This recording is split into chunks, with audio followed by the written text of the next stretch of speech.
A growing concern among colleges in the United States is an increase in alcohol abuse among its students. Women are more likely than men to develop alcohol-related problems.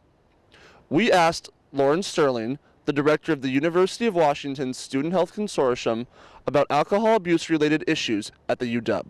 It's an issue for female college students because it increases risk of sexual abuse, sexual assault, making unsafe decisions, having unprotected sex, which opens up a whole another group of opportunities, things that could happen that aren't very good. Women's bodies process alcohol different than men's do because there's less water in the body, and therefore the level of toxins and the level of alcohol in the blood affects women's bodies more. And generally, women's bodies weigh less than men's, and then pound for pound, there's more water in a man's body than there is in women's, and therefore in a man's body the alcohol is diluted more than it would be in a woman's. So the toxins and the alcohol affects more of the cells at a greater concentration than it would in men's, even drinking the same amount of alcohol. According to the National Institute for Alcohol Abuse and Alcoholism, drinking over the long term is more likely to harm a woman's health more than a man's, even if she has been drinking less for a shorter period of time. One of the interesting things about female alcohol abuse is it's a source of pride with a lot of women that they can drink men under the table and consume a lot of alcohol in a very short period of time, which is a sign of both tolerance and possibly dependence. According to the NIAAA, the long-term effects of alcohol abuse include damage to the heart and liver, brain disease, and cancer. I think first of all, you need to be educated. Women need to know their risks. They need to know how alcohol will affect them.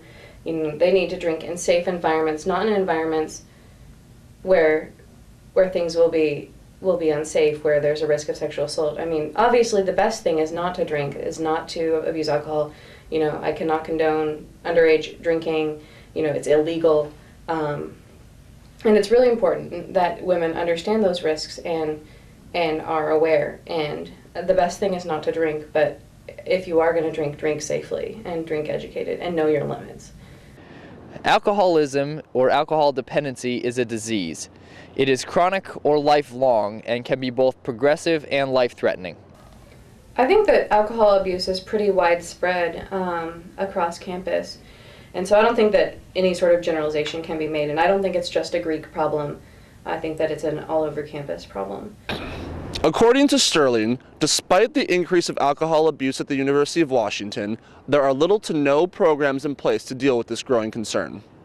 The role of the university is kind of an interesting one because, it's not like the university is a parent, that's supposed to be policing the activities of students all the time, but additionally the university does hold a responsibility to make sure that its students are in a safe environment. Ultimately, the goal of a university is to educate, and I think that that's one of the main things that needs to be happening, is that students need to be educated about the risks of alcohol consumption. But right now, UHELP, which is University Health Leaders Project, has been doing some educational campaigns in the Greek system, and then there's always some sort of alcohol abuse education in the residence halls. However, I think a lot of health leaders and people who are interested in women and women's health and well-being think that there needs to be a lot more that needs to be done on campus.